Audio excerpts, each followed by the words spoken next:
We're back to the Inside Scoop. Here again, your host. Welcome back. I'm Bettina Lawton, the host of Inside Scoop Virginia, and we have a special treat for the last segment of our show. We have Sheriff Stacey Kincaid. She is the newly elected, as of last November, she was sworn in at the end of November, sheriff. She's the sheriff of Fairfax City. She's the Fairfax County Sheriff. And I want to welcome Stacey for coming and being on the show tonight. Well, thank you very much, Bettina. It's great to be here as always.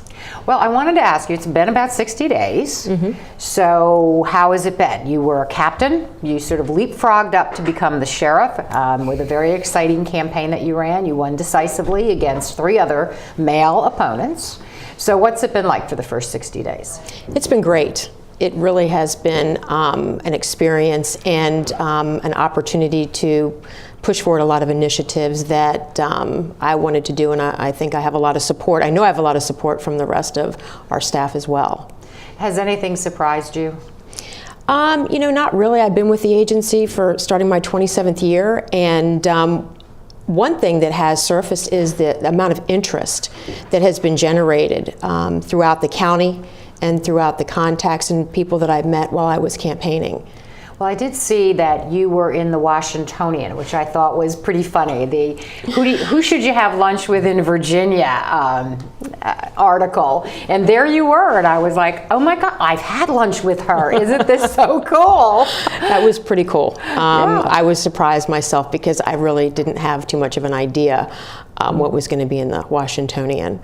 So it was a pleasant surprise. Well, and I do just want to say this is not a political thing to say, or not. It is a political thing to say. It is not a politic thing to say, because you were in one month, and the following month, Sharon Bulova was in. So we had both of our countywide elected women officials, which was terrific. It was a great opportunity to showcase the leadership within Fairfax County. Excellent.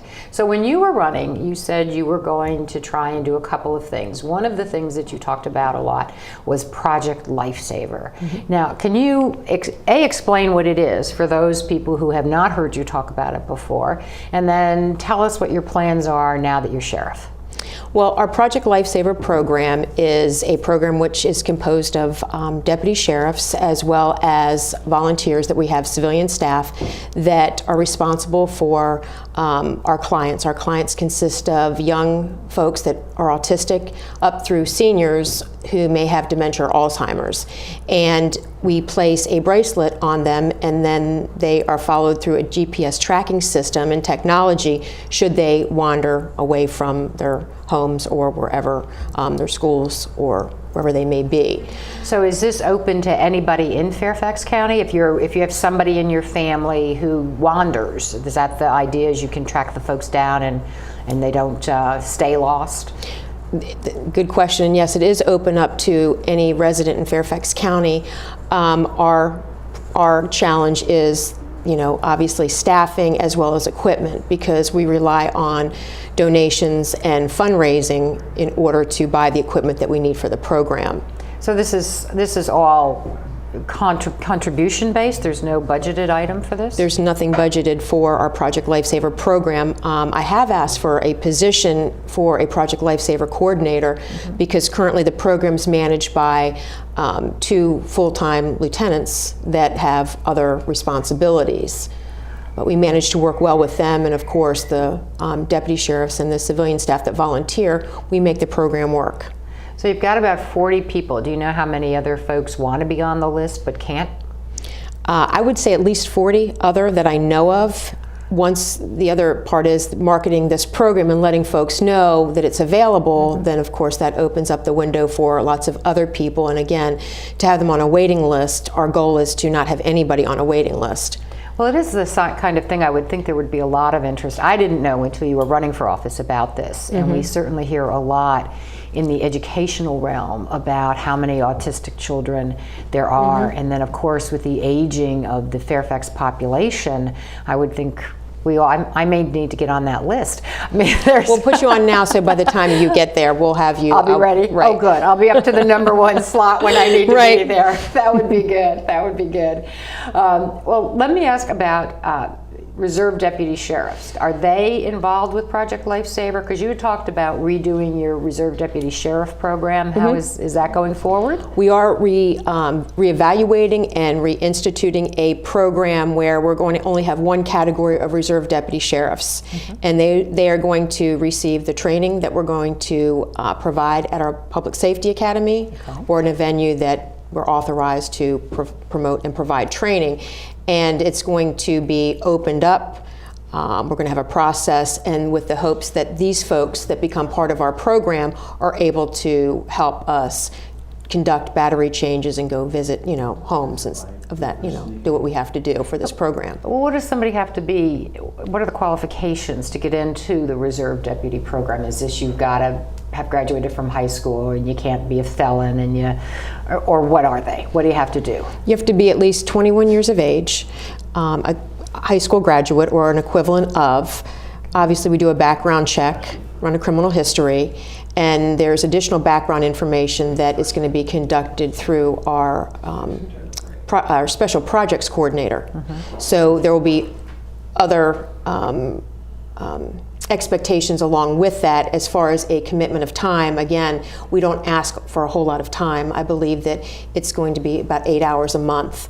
And certainly we're willing to work with folks if they're not able to make that commitment each month, but we have to have a standard in place and hold people accountable and responsible, especially since they're, they're part of our family. They become part of our family, and again, we all work together. Now, do reserve deputies get to carry guns?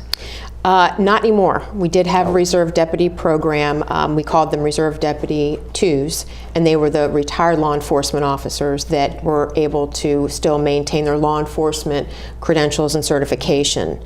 And we've since we're now focusing on the Reserve Deputy 1s. Okay, and when is this training program? Is the application going to be up on the sheriff's website, or what? How do we do that? Because I'm going to do that. Do I get a uniform, right?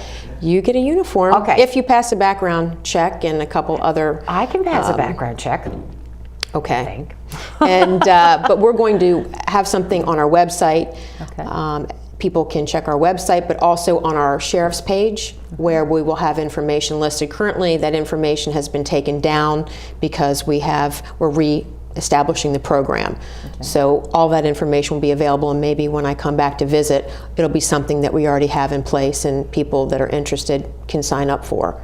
Okay, and what kind of training is this? Is this something on the weekends you go to, or is it weekdays? How does that work? We're trying to establish what the population will be and what work schedule they have. Ideally, it would be great to have it on Saturdays and Sundays, but that's not to say that we couldn't have classes throughout the week. Okay. Maybe one night a week, maybe a 2 or 3 hour segment, and again, it would be a at least 2 or 3 month process. Oh wow! So it is a serious commitment that people need to make to do this. All right. Well, let me ask you something, because you've got a terrific Facebook page, Sheriff Stacey Kincaid. For those of you who have never been there, go check it out. And I saw when I was looking at it, apart from a lot of community outreach that you seem to do, I saw you at Vietnamese. I guess it's Vietnamese, or maybe it was Chinese. It was a Lunar New Year celebration. But you also had a picture of yourself with other women sheriffs. What was that? This was National Women Sheriff, or Virginia Women Sheriff? What was it? This was the National Sheriff's Association, and it was women sheriffs throughout the United States.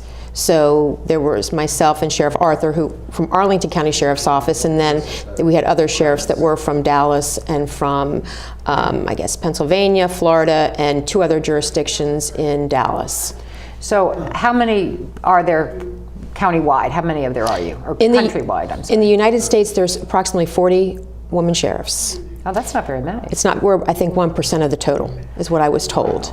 So very small, but it seems as though we're growing, and people are realizing that women can do great in leadership positions in law enforcement. Absolutely. Well, and hopefully you can sort of network with those folks, because you do have, fortunately, Beth Arthur is right next door, so that's a good thing. It's a great thing. There are a number of women sheriffs, if there are that few of you, who must feel sort of isolated out there in the country by themselves. But we have finished. I'm so glad that you were able to come and talk about your initiatives, and I look forward to having you back. Thank you so much, Bettina, for having me. Absolutely.